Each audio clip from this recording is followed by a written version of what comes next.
In this episode of the Swearwolves podcast, David and I grab our camcorders and head out to the Pine Barrens to search for the Jersey Devil as we watch and review the 1998 found footage film, The Last Broadcast. We'll begin with a reign of terror.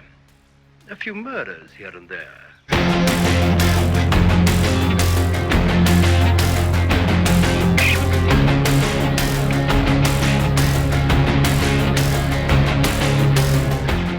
Welcome back to the Swearwolves. I'm Bret. I'm David. David. Hello, Bret. Hello, I David. adjusted my chair. You had to adjust yourself up. David, it is, it's February. Yes. It's February now. You're going to be going to Days of the Dead this weekend? That is correct, yeah. Friday, February 17th. I'll be there, In Las Vegas. in Las Vegas, Nevada. You're only going And for then the one I'm day? leaving the next day, so... Oh, okay. You're spending the night. Yeah. Are you just going yourself? As of right now, yeah, just me. Oh, look at that. If anybody wants to accompany David, well, I mean, not accompany him. No, you want to meet up. You want to Say ride the hi. car? Ride with me. Yeah. I am driving because I got the Halloween pinball machine back glass that I'm going to get signed by a couple people from Halloween, so... That's right. We'll Charles flying. Cyphers. Charles Yeah, Cyphers Charles is going Cyphers to and be Nancy there. Loomis. Nancy Loomis. God, I still like toy in my head with the idea of getting the Halloween pinball machine, but as of yet, I haven't pulled the trigger. It's so Part of good. the reason is David, have you done your taxes yet this year? No. Are you well, an by the early time this tax comes out, doer? I will probably. I'm an early tax guy Yeah, because I always get money back. I'm an immediate tax doer. Like, Yeah. I have to figure out my taxes, whether I owe or whether I get money back. I want to know Right. as soon as possible. I don't want to put it off.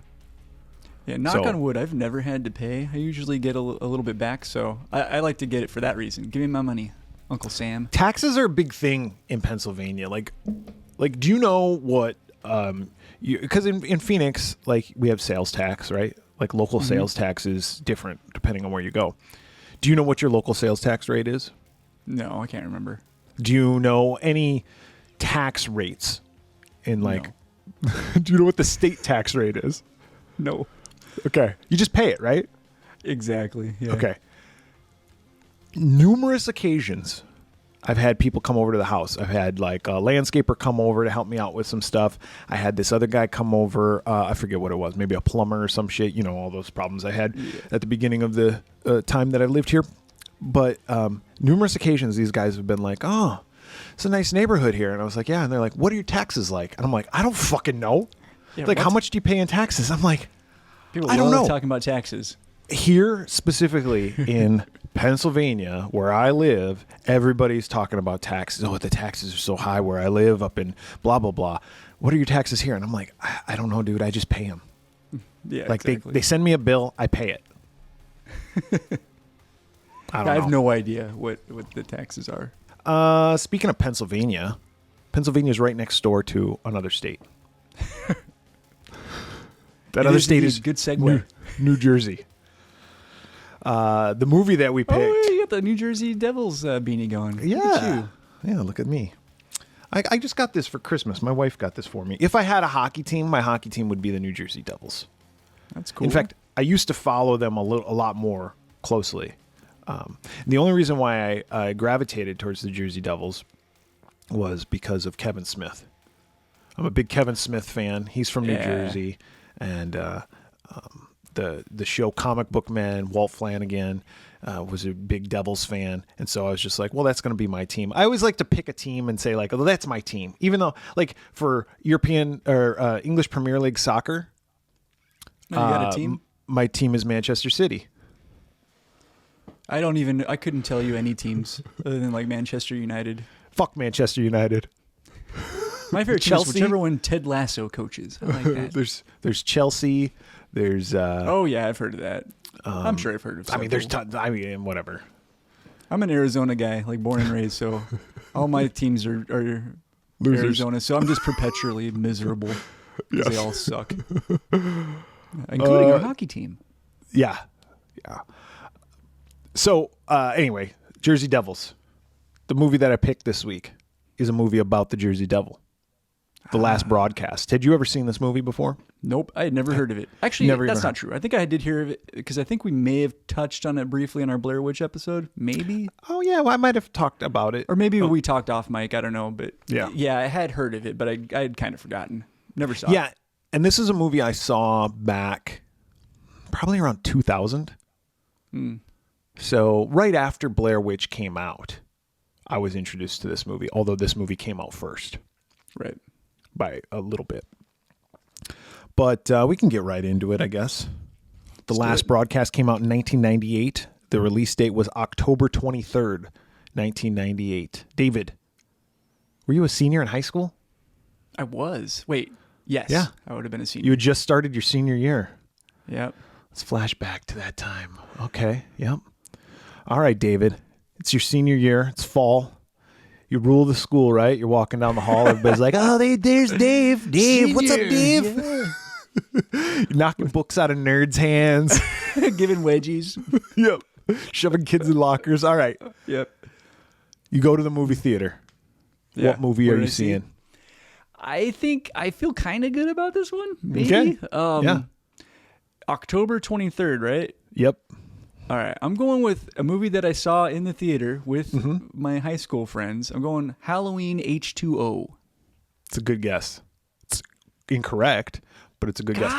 Didn't Halloween H2O, I don't think it came out in the fall, did it? I don't know.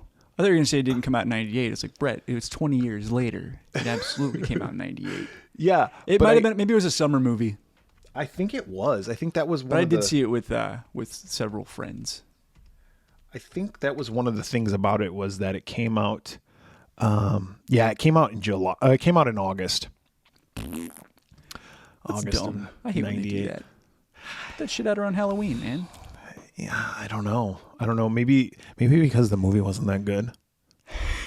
We still got to do that one at some point. You know what, though? I will say, without spoiling what I think about that movie, I really, really liked it when it came out. Like, when I saw it in the theater, when I walked out, I was like, fuck yeah! Michael Myers I had the back. same reaction. Had the same reaction when I saw it. And I will spoil it. My reaction is not that same way anymore. I won't tell you what my rating would be. Mine has changed, and it's the praise is not as high for sure. Especially because there's been better Halloween movies since then. Yeah. You know, regardless of what you think of the most recent trilogy of Halloween films, the Halloween 2018, Halloween Kills, or Halloween Ends, all three of those are better than Halloween H2O, hands down. I don't care. You can tell me you don't like Corey from Halloween Ends, and I'll tell you to fuck off, because that trilogy of movies is better than H2O. And we all know Resurrection sucks. Okay, so and also we got Rob Zombie's Halloween movies, which are better than Halloween H2O also. Yep. But in 1998, you're absolutely correct, David. It had been 20 years since Jamie Lee Curtis. Well, not 20. It had been since Halloween 2 since Jamie Lee Curtis had donned the role of Laurie Strode, and to see her back in it. Plus, it was Kevin Williamson. Didn't he help write that script or some shit? And he was hot off of Scream and Scream 2 at that time. I Know What You Did Last Summer. Janet Leigh was in it. Yeah. LL Cool J. It was directed by, what's his name? From Steve Miner. Yeah, LL Cool J. But that wasn't the number one movie. The number one movie was a movie I did see in the theater, and I'll tell you about my experience with this movie in just a second. But it's a little movie called Pleasantville. Oh, okay. I did not see that in the theater. Tobey Maguire and Reese Witherspoon. Yeah. And Don Knotts. I saw that movie in the theater, and when I went to see it, they had the... I don't know what happened. The projectionist fucked up, and the aspect ratio was scrunched. Yeah. So everybody looked really squat and fat, and you could see the boom mic in every shot. Oh, and that sucks. And I was like, wow, that's really weird. Like, I can see the boom mic in every fucking shot. That's when I realized that the boom mic is in every shot in these movies. It's just cut off due to the aspect ratio that the broadcasting wasn't cropped correctly. It wasn't cropped correctly on the camera. Somehow stretched it out so you could see the boom mic. So it's weird. They offered to give us our money back. I think they ended up fixing it about halfway through, but we just sat there and watched it. Yeah, I actually really like that movie. Have you ever seen it? I seen it. I think I saw it once shortly after it came out. I don't really remember a whole lot about it, but I remember liking it. I remember that movie was very I was living in LA. Visually, it was cool. Yeah, it was very inspiring to me at the time because I was living in LA and I was working on I was writing a screenplay and I was like, and it was like a fantasy type screenplay and this was a fantasy type movie and I was like, oh, you can write stuff like this. You can write something that's totally fucking obscure and bonkers and it can make sense. And so I remember really liking that. Enough about me. Enough about Pleasantville. What was the number one song? What were you listening to, David? You're driving in what kind of car did you have? I had at this time a '66 Mustang. Oh, look at David. Oh, I had a '66 Mustang. Meanwhile, I was rolling around. My senior year, I had an '87 fucking. What was it? Like a Tercel or something? No. What was I rolling around in? An '87 Sundance, Plymouth Sundance.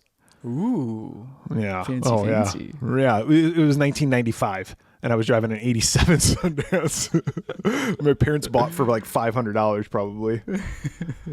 Fucking thing. I picked a song that I would not have been a fan, and I'm still not a fan of, but was wildly popular in 1998. Okay. I'm going with Iris by Goo Goo Dolls. And I'd give up forever to touch you. And I know that you feel me. Remember the video? That's from the movie, City of Angels? City of Angels. Yeah. He's like looking through the little telescope or whatever. Yeah.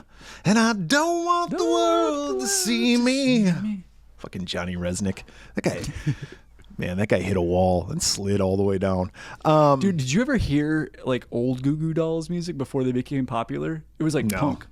It sounds completely different. Yeah. It's like Sugar Ray. They totally changed. Oh, yeah, yeah. Like old Sugar Ray stuff was a lot heavier. Yeah. No, it wasn't. And then they got their one hit, or they got their first hit, and they're like, well, we just do this now. We just write these kind of songs. Yep. No, this was another band that was hugely popular. I really like this band. I'm a big fan of this band, always have been. And always will be. Their name is unfortunate, especially in the internet age, because you can't really Google them when you're at work. Okay, I think I know what song it is. What is it? Is it 1 Week by Bare Naked Ladies? That is correct. I almost guessed that song. Yeah, so that was when I was first introduced to them. I was probably late to the Bare Naked Ladies train. I'm not Canadian, so I didn't get them before everybody else. You Googled it, your mom's like, Bret, what is this? Like, it's just music. Also, I was looking at breasts on the internet. I'm sorry.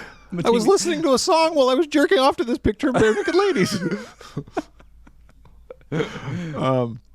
But yeah, 1 Week by Bare Naked Ladies. Ed Robertson from Bare Naked Ladies. Oh yeah, big pinball guy. Big pinball guy. Yeah, he's a pinhead. Lives up there in Toronto, I believe. Which is only about 4 hours away from me. So go say hi. I'm going to say hi the next time I see him, which will be the first time I ever see him. When you see him, tell him I said hi also. He'll know I will. I will. I'll be like, David says hi. I'll go, oh. Be like, oh, okay. Cool, man. Okay, great. Cool, Last broadcast, written by Stefan Avalos and Lance Wheeler. Directed by Stefan Avalos and Lance Wheeler. Music by Stefan Avalos and A.D. Rosso. Oh, yeah, not Lance Wheeler. But it was produced by Stefan Avalos. Is it Stefan or Steven? I don't know. Excuse me. It looks like Stefan. Yeah. Produced by Stefan Avalos and Lance Wheeler. This movie stars David Beard as David Lee, the filmmaker. James Seward as James. Everybody's first name is their first name in the movie. So there's people. It doesn't matter. There's Steven and Locus, who are the hosts of this show called Fact or Fiction. And there's Ryan, and there's James, and there's David. Those are the only people you need to know. The runtime of this movie is 86 minutes. The budget for this movie. Do you have any guess what the budget for this movie was? I think I don't remember, but I think I know it, but because I think I saw it. Was it $90,000? No, it was $900. Oh, yeah. $900. That's insane. $900. What do you think it made worldwide for the box office? What do you think it made? I'm going to guess not much because I had not heard of this movie until you told me about it. And I was pretty plugged into movies that came out as an 18-year-old boy. I'm going to say $2 million. It made $4 million worldwide off of a $900 budget. Facts, just facts. Just facts. Just facts, man. Got a couple of facts for you on this movie. I just got a few facts, but then I got something kind of fun that I wanted to share with you. So this was the last broadcast was dubbed the first quote-unquote desktop feature film. It was the first film to be filmed, edited, and screened entirely digitally. They didn't use any film whatsoever. Now, it was filmed digitally. It was edited using Adobe Premiere, I think. Okay. So it was all done on computers, which was, nowadays we think about it and we're like, oh, well, duh. Yeah, you can edit anything. You can film a movie. I think, what's his name? The guy, he works with Leonardo DiCaprio all the time. Directed The Dark Knight. Christopher Nolan. I think Christopher Nolan filmed a feature film on an iPhone. That's pretty cool. So nowadays in 2023, it's like, yeah, of course, and we can edit it on our MacBooks that don't cost hardly anything. But back in the late 90s, to film it on a camcorder and edit it, that was unheard of.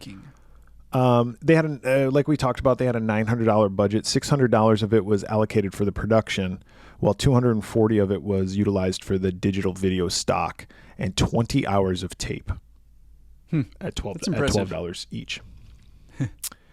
The premiere screening was released digitally to cinemas across the U.S. via satellite and shown using DLP digital cinema projectors. So they could only go in certain theaters, actually, that had the capability of doing that. So I thought that was interesting. So this movie is about kind of the Jersey Devil, but I wanted to look up the cryptozoological creatures from each state in the United States and see what creature they're most famous for. We all know Bigfoot, right? Yeah. And Jersey Devil's pretty popular as well. But what about Alabama? What do you think? I'm not going to go through all the states. I just picked the ones that I thought were the best. Alabama, maybe some sort of alligator or snake creature? Well, I don't know what it is, but I know the name of it, so I'll just tell you the name. The name of the Alabama one is White Thang. White Fang or White Thang? White Thang. Thang. White Thang. That's what I call my dick. I was going to say. If I go down to Alabama, I'm going to get arrested. Why? Because I got that White Thang. White Thang. In Arizona. Do you know what Arizona's is? I would guess the Chupacabra. Yeah, no. Chupacabra is Texas. Oh. Arizona. I lived in Arizona. You've lived in Arizona your whole life. Answer me if you've ever heard of the Mogollon. The Mogollon monster? Oh, yeah. Mogollon? Yeah. He's like what the fuck is the... It's Bigfoot? Sasquatch. Yeah. Okay. Damn it, I should have said that. Well, you didn't. You lost. I didn't. Arkansas, I thought this was funny. Its monster's name is the Fook Monster. Oh. Fook you. Fook monster. California has Tahoe Tessie, which sounds like a stripper. Like, next up on the stage, Tahoe Tessie. Tahoe Tessie. And speaking of strippers, Connecticut has Melon Heads. Big tit monster. Georgia, I thought this was funny because we have a lot of listeners in Georgia also. Yeah. So I thought I would maybe they can tell us what this is about. If any of these monsters, if you know anything about these monsters, you should contact us, and you can contact us however you want to contact us, but let us know. But Georgia, Altamahaha. Altamahaha. That's like the best joke. That was the Altamahaha. The Altamahaha. The greatest dick joke ever told. Idaho. I thought this was funny. Its name is just Charlie. Not Charlie with a C. Potato. Not Charlie with a C. Charlie with an S. Oh. Yeah. Kansas has Sinkhole Sam. That's what I call my butthole. Maine. I wouldn't not think this, but there's this called Spectre Moose. Spectre Moose. It's It like should be a Inspector detective. Moose. He's like, hey, Detective, yeah. I'm Spectre Moose. I'm played I was by hoping Dave to be a Coulier. giant lobster. Yeah, should be like a giant lobster. Fucking pinchy. Missouri. Theirs is called Momo. Fucking Momo. Nevada just stole California's. They're like, we're Tahoe Tessie also. Like we share. Yeah. Come we on. share that lake. It should be called like the Reno Renovator or something. I don't know. Not Tahoe Tessie. North Carolina has a good one. The Beast of Bladenborough, which I thought sounded like something from fucking Ireland. The Beast of Bladenborough. You know. The Bladenborough. The Bladenborough Beast came in. But no, it's North Carolina, so it's all, y'all see the Beast of Bladenborough. That's how they North talk. Carolina. I'm from North Carolina. Sorry, Eric. North Dakota. North Dakota's is just called Thunderbird. Which, isn't that a name of an alcohol? I don't know. It's like really cheap alcohol. It's Thunderbird. What's Pennsylvania? What do you got? Pennsylvania. The Squonk. The fucking squonk. The Squonk. And so I looked up what the Squonk was, and it's just this fucking creature that has like tons of warts and is really ugly, and it never wants to be seen because it's so fucking ugly, and if it does get seen, it cries, and it dissolves itself in its tears. What a little baby. Dissolves its own tears. See, Oh, little Squonk. I was thinking like a skunk that maybe honks like a goose. No. It's not a fucking duck-billed platypus. It's a fucking squonk, all right? And Genesis actually wrote a song about the fucking squonk. Really? Yeah, it's on one of their early Is it a albums. Peter Gabriel song or is it a Phil Collins one? I think it's Peter Gabriel. Just a couple more here that I thought were good. Oklahoma has the Oklahoma octopus. Okay. Oh, Rhode Island, Vampire Mercy Brown. I thought that's like a band's name, like Vampire Mercy Brown. Like, doesn't make any sense. But this is a better band name. South Carolina has the Lizard Man of Scape or Swamp. Maybe that's not a good band name, but that's a good like song title. Yeah. Oh, he's it's like with a fucking banjo. Oh, he's the Lizard Man of Scape or Swamp. He comes to me when I clap and stomp. He fucked me in my butthole. Kissed me on the lips. He grabbed me by my testicles and grabbed me by my hips. Oh, he's the Lizard Man of Scape or Swamp. Copyright. That's a hit. Swearwolves. Virginia, Snallygaster. And then, of course, Washington is Bigfoot, and West Virginia is the Mothman. So, yeah, Mothman's a pretty big one, too, I guess. Yeah, Mothman right? prophecies. Yeah. So those were just the ones that I was able to find. Thought that was kind of interesting. Yes. I had never heard of the Mongolian monster. Mogollon. Mogollon monster. Those are the Mogollon Mountains, right? Yeah. Yeah, up north. Yeah, is that where the Mogollon monster lives? I'm assuming. So. Yeah, it's where that's his domain. It's like, you out of here, Sasquatch. It's where he makes his residence and takes his shits. This movie is a found footage movie. And I know you're not really the My biggest favorite. fan. That is correct. I usually do not like these kinds of movies. But like I said, I had seen this movie back in 2000. And it was a movie that I thought we should review, and I saw that it was on Shudder. I already pay for Shudder, so why not have to pay for any extra movie? So It just makes sense. it's a documentary or it's a mockumentary, basically, that deals with this guy. His name is David, and he's investigating the fact or fiction crew murders. So, basic story here. There's a local cable access show. Did you ever watch Cable Access? Maybe a little bit, not much.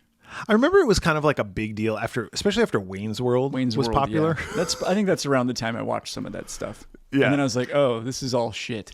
I mean, YouTube is basically cable access now, right? Right. Yeah, yeah. But before YouTube, folks, yes, there was a world before YouTube.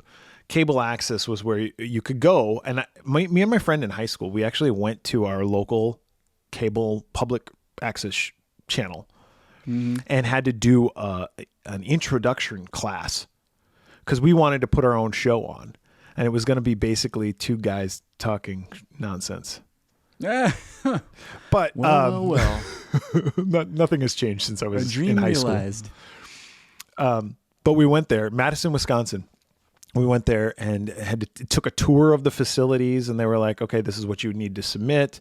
And they basically have to put anything that you give them on because it's all owned by that light keeps going out. So I'm just going to leave it out. It's owned by the public. So they have to just, I mean, as long as you're not putting like dicks and boobs and they got to deal with it.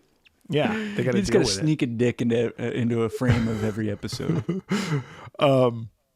Like we do. Cable access was a big deal. So these guys have a show on cable access called Fact or Fiction, and I guess they investigate like paranormal stuff. It seems like they're just a couple of douchebags. Pretty much. And one of them, the Steven guy, is like the bigger douchebag. He's like, "Oh, this is gonna be big. We need to be big." We're and the other be guy, famous. Yeah. And the other guy's like, "Whatever. He's just doing it for the and that's shits our and grins." Locus character. He just wants to have a good time, I think. Yeah. And their show is dealing with like I said, like unsolved type mysteries. Yeah, folklore kind of stuff.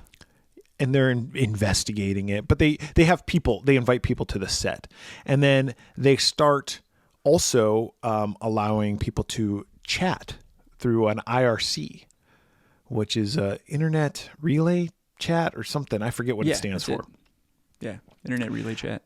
And that was back when the internet first started. We didn't have chat rooms per se. You would go to these IRCs, and you'd have like a local IRC.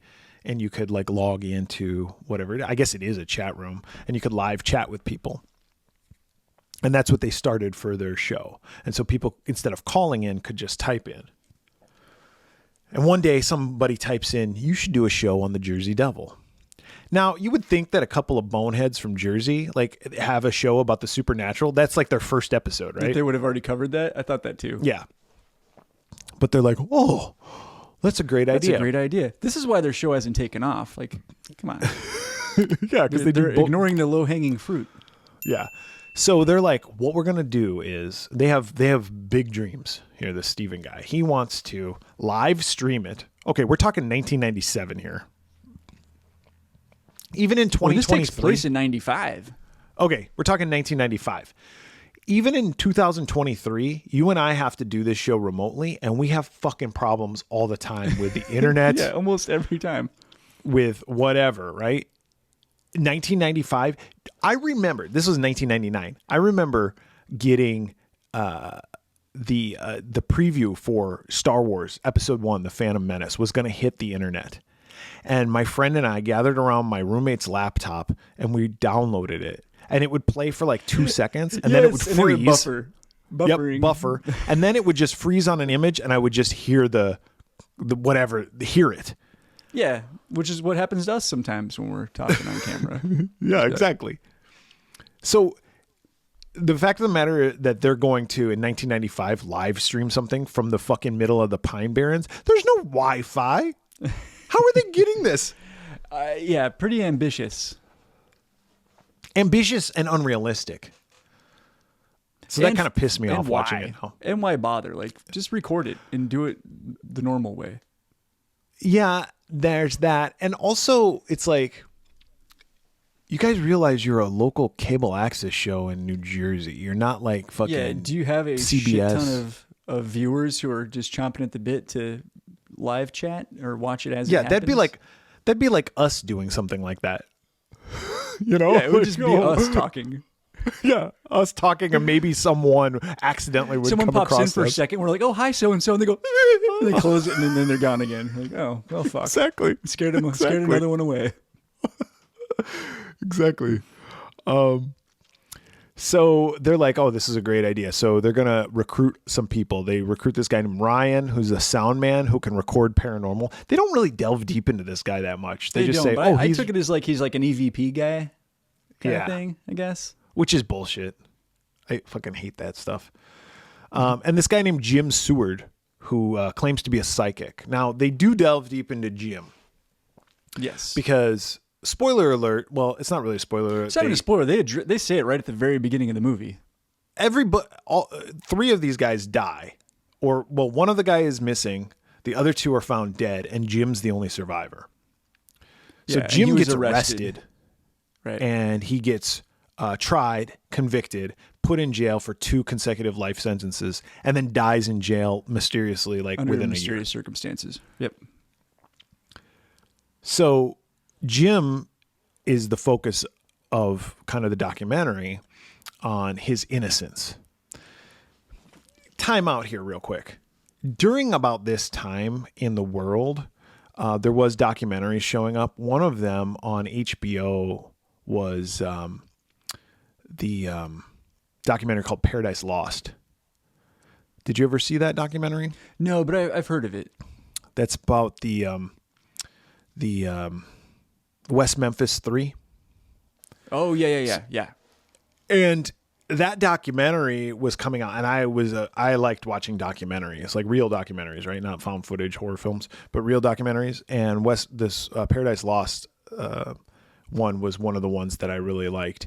And so a documentary about kind of proving their innocence is what the Paradise Lost series came to be.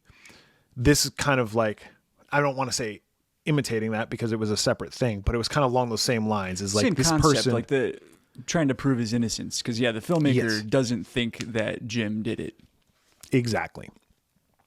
So the filmmaker is like looking for different things and finding different clues and all this other kind of shit. But while he's filming his documentary on what happened and interviewing all these different people, from Jim's psychologist to which was kind of weird. That psychologist was so unprofessional. Like he had his feet up on the desk. Yeah, I was like, that was weird. This guy's the worst psychologist. To a director that they hired, this director guy with his shades on and his fucking long hair. That guy was awesome. He looked like James Spader. He Like did. a little He bit of looked like like Edgar Winter, kind of. Just a very strange look. Yeah. But they interview all these people. In the midst of this, the Jim guy dies in jail under mysterious circumstances. Right after he dies, the filmmaker David, who's making his documentary, gets sent a box, and inside the box is videotape, like all torn out. And it's just all ripped out. It's just loose tape, not in a cassette or anything. And it's kind of mangled and destroyed too. Yeah, it's damaged. It's damaged, and he finds this woman, Michelle or Shelley, who's a data retrieval expert, and he gives her the tape, and she's going to basically put it into the computer and digitize all of it. Yeah, and to enhance. Yeah, enhance. Sharpen image.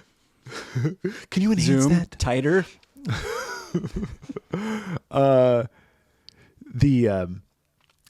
She's going to work on that and kind of piece it all together and figure out what happened, because what it is it's the missing tape that the cops never could find.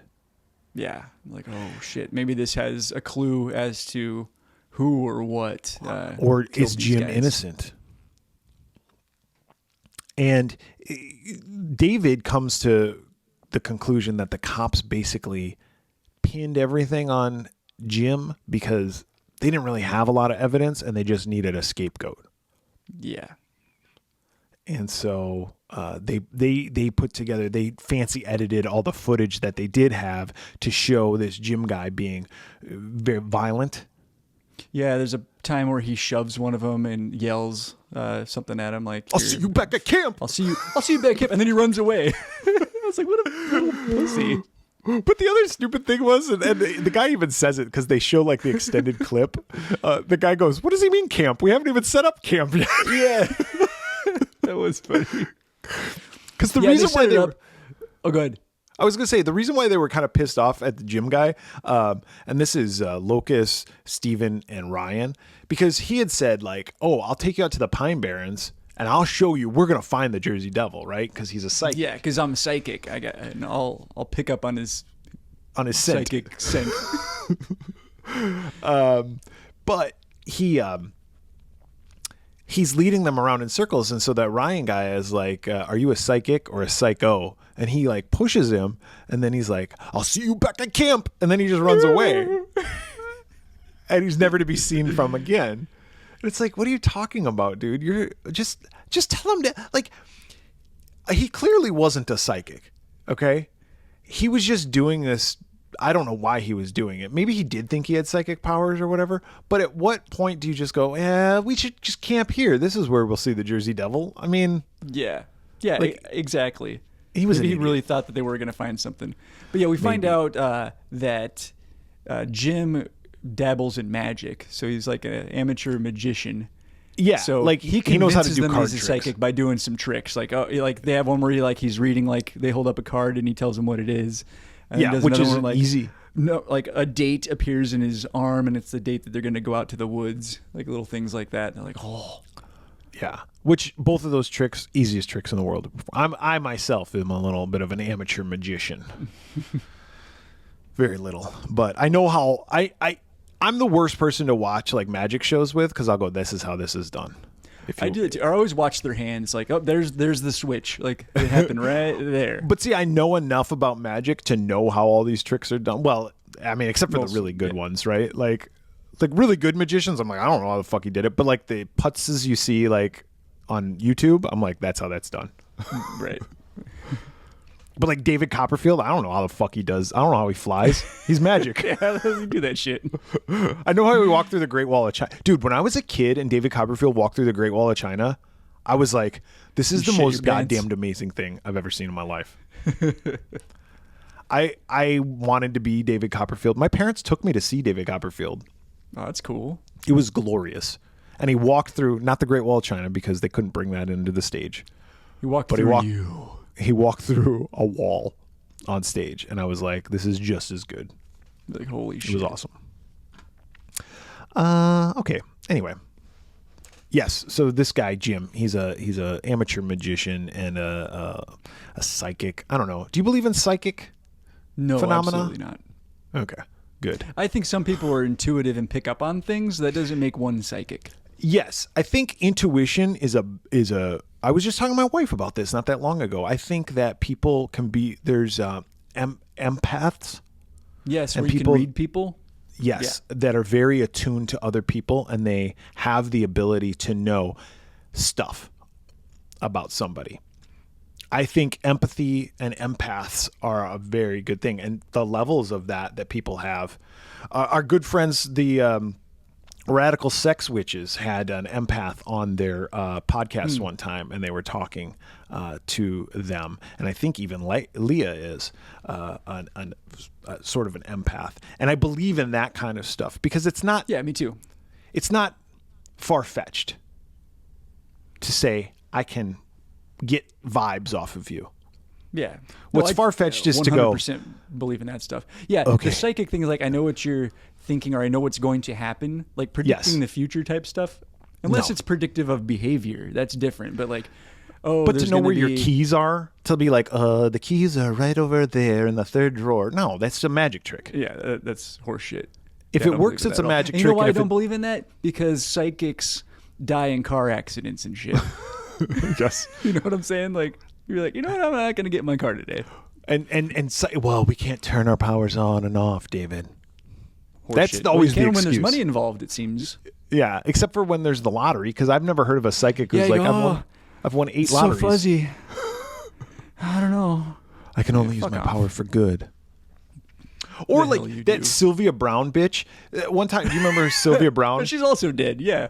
Yeah, she's dead, but she was still a bitch. I don't care. Fuck her. If there's a hell, she's in it because she fucking would say stuff like, this person was looking for their missing daughter, and she's like, she's dead. You're going to find her body in the East River or whatever it was. Guess what? The daughter She was wasn't alive? dead. She was still fucking alive, and they ended up finding her. I don't know where. Yeah, on those shows, they're always like, "Yeah, I'm picturing a man like, oh, I have a daughter. It's a girl. Yeah, I'm seeing a girl, and she had a name that like rhymes with something, right? Yeah, she did. No, her name was Orange. And she goes, "Fuck." She just leaves. I'm really bad at this. John Edward is another one. Not the politician. He's a piece of shit too. But John Edward, the psychic, another piece of shit. That guy's the worst. The John absolute Edward, worst. he's like, I'm seeing an M. An M? Is there an M or an N? Something, maybe it could be an A or a V. It's like, Yeah. what is it, dude? Just tell me what it is. Like, why do I have to tell you everything? You're seeing an M, an N, an A, or a V. Something with a point. That's like most letters in the alphabet. Yeah, he's like, oh, it could be this person named Matt. Yes, and Matt is someone you know, right? Yes, I do know Matthew? him. I know a guy named Matthew, yeah. Yeah, And then they Ridiculous. tell him, like, yeah. It's all a game. Anyway, getting back to this fucking movie, it doesn't matter. It's a sidebar. They all die. She's now it's like real time, right? And so David's doing his documentary, and she's still piecing together. She's like, I'm gonna find the killer because I believe the killer's face is on here. We'll see the killer's face on this tape. Goes to David, and he's like, Shelley just called me. She's found the last piece. It's rendering right now. yeah, because we did see earlier a clip of when it happens. Like we see somebody's like, oh shit, and like starts running, and there's just a lot of camera shaking and commotion, and then there's a spot where there's a gap, and she's like, I think in that gap we're gonna see who it is. Yep. And she's got it, and it's rendering, and it's just about to finish the render, and David's going to meet Shelley at her apartment. Yeah. Or And house another or reason why David doesn't think that Jim did it is like when you look at the face, like the part where the guy's like, "Oh shit!" and right before he starts running, he's like, "It's the face of someone not recognizing who they're looking at. Like it's a Yeah. stranger." Yeah, if it was someone that they knew, If it was They Jim, would be like, "Oh." he would have made a different face. Or been like, "Jim, what are you doing?" But that's not what Yeah. happened. yeah, oh, hey, how's it going? So this is when the film changes. Yes, And it shifts to third-person perspective, like a regular traditional film. And David walks in, and Shelley finishes rendering, and it's Enhance. David's face. Yep.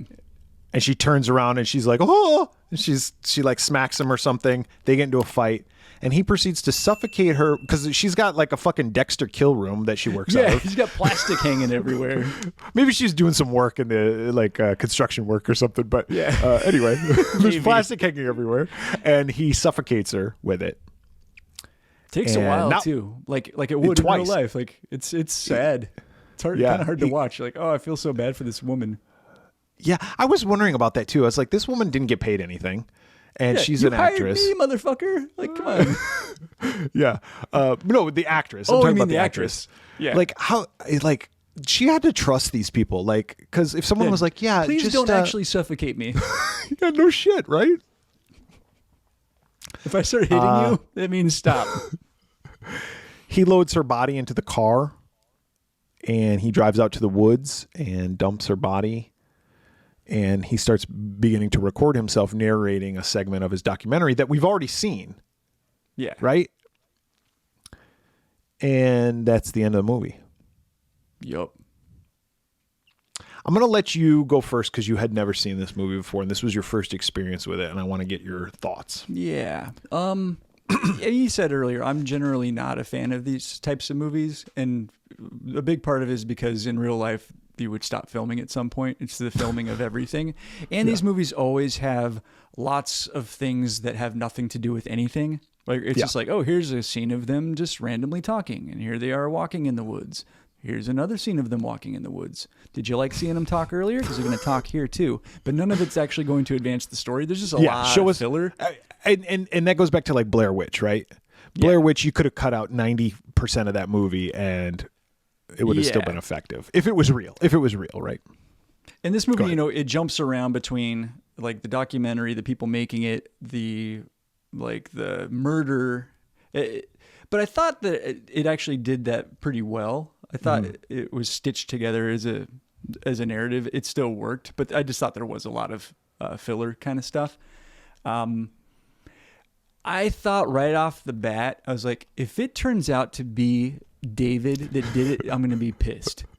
Because his name's David? No, but I was just like, I think it might be the director himself who's doing it. So I didn't think the twist was all that clever because I kind of saw it coming. But I was hoping that was not the case. I wanted it to be a monster.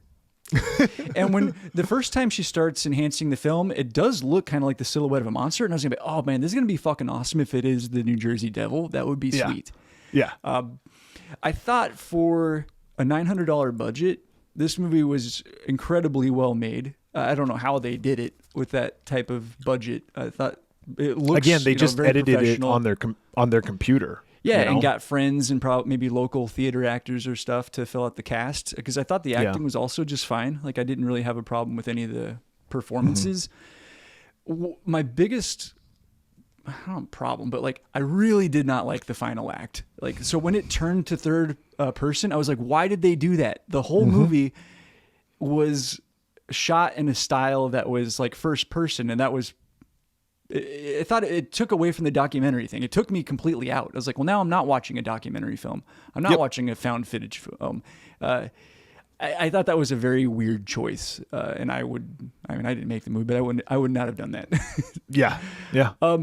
But that said, I actually was fairly entertained with this movie. I would probably watch it again. I don't know if I think I'm going to stop short of giving it a recommendation.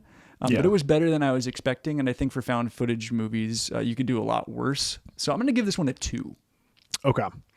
Well, I'm with you almost all the way. I like this film a lot when I first saw it. Like I said, I saw it back in 2000, and I was a really big fan of the Blair Witch Project. Like when that movie hit the theaters, like I loved that movie. And a friend of mine was like, "Hey, you should see The Last Broadcast," because it came out before the Blair Witch. And they basically the Blair Witch basically ripped it off, which is not true, by the way. Not true. I said Blair Witch was already filming, I think they were filming at the same time. Yeah. They were made independently. They just had similar kind of styles. And they're not that similar. I mean, the only thing that's similar is the found footage element. Yeah, that's true. So with that, are they both similar to Cannibal Holocaust then too? Right? Yeah. But he had a copy of it on VHS, and he let me borrow it. And I watched it, and I was like, this movie is fucking good. And at the time, I had to go back in Bret's memory. 2000 was a long time ago. And I was like, I really remember watching this going, God, is it going to be a monster? Like, I really hope it's going to be a fucking monster, just like you just said. And then the ending happened. And much like you, I was like, what the fuck is this shit? It is so corny and so shittily made, the ending. And here's the thing about found footage films. Found footage films do a good job of hiding budget constraints. Yeah, because you can make it look like shit. Yes. And talent limitations. Meaning, you don't have access to a vast pool of actors. You have my buddy and his girlfriend. They said they would do this movie for me. So I can interview them, and it sounds maybe a little bit like it would sound like in a documentary. And to their credit, I think that they did a good job of making a documentary. Agreed. It's like when you see a story on the news and they're talking to a person, like how it does sound a little bit awkward and weird because the person was like, I was just walking down the street, now I'm on TV. Yeah, exactly. So when you do a found footage film, Paranormal Activity is a good example of this. Blair Witch Project's a good example. This is a good example, at least up until it goes into a traditional film.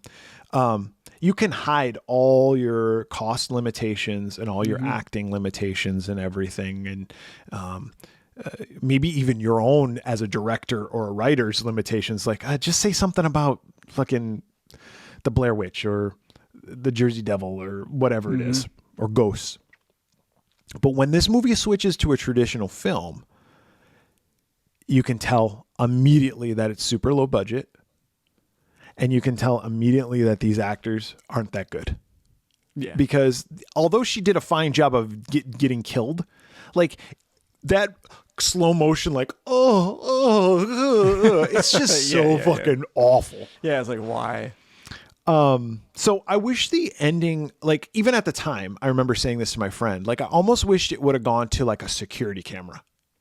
Yes, something. Or something like that was recording him doing this. And we find out that this was actually a documentary about this guy instead of it being a documentary by this guy. Mm-hmm. You know what I mean? Also, question for you. There's a couple questions that I have about this movie. I got one for you too. Maybe we got the same question. You go first then. What was this guy's motive? Okay. It kind of goes along with what I'm saying. Why did he give Shelley the ruined tape in the first place? Right. And why? So he could kill her? So he could. And if he's going to kill her, why not just kill her? Right? You could just be like, hey, you want to do this interview with me? And then when she says yes, kill her. But why does he have to do it in such a way to cover up a murder again? To have someone discover that he was the killer and then just to kill her because she discovered her, but she only discovered you because you gave her all the tools to discover you. Yeah, it makes no sense.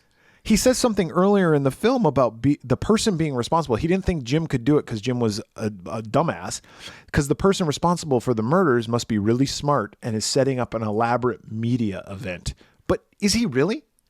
If that's his motive, if his motive is to put the clip into his own documentary. But even that, it's like, you're not that smart because it's a cable access fucking show and nobody's seeing your fucking documentary, and it's going to be streamed on the internet. Even if one person watched it, not a lot of people were streaming content back then, if at all. So 23 years ago, Bret liked this movie. Nowadays, Bret, not so much. So I am going to give it, I almost gave it 2, but I'm going to give it 1.5 Pamela Voorhees heads. So that averages 1 3/4 heads.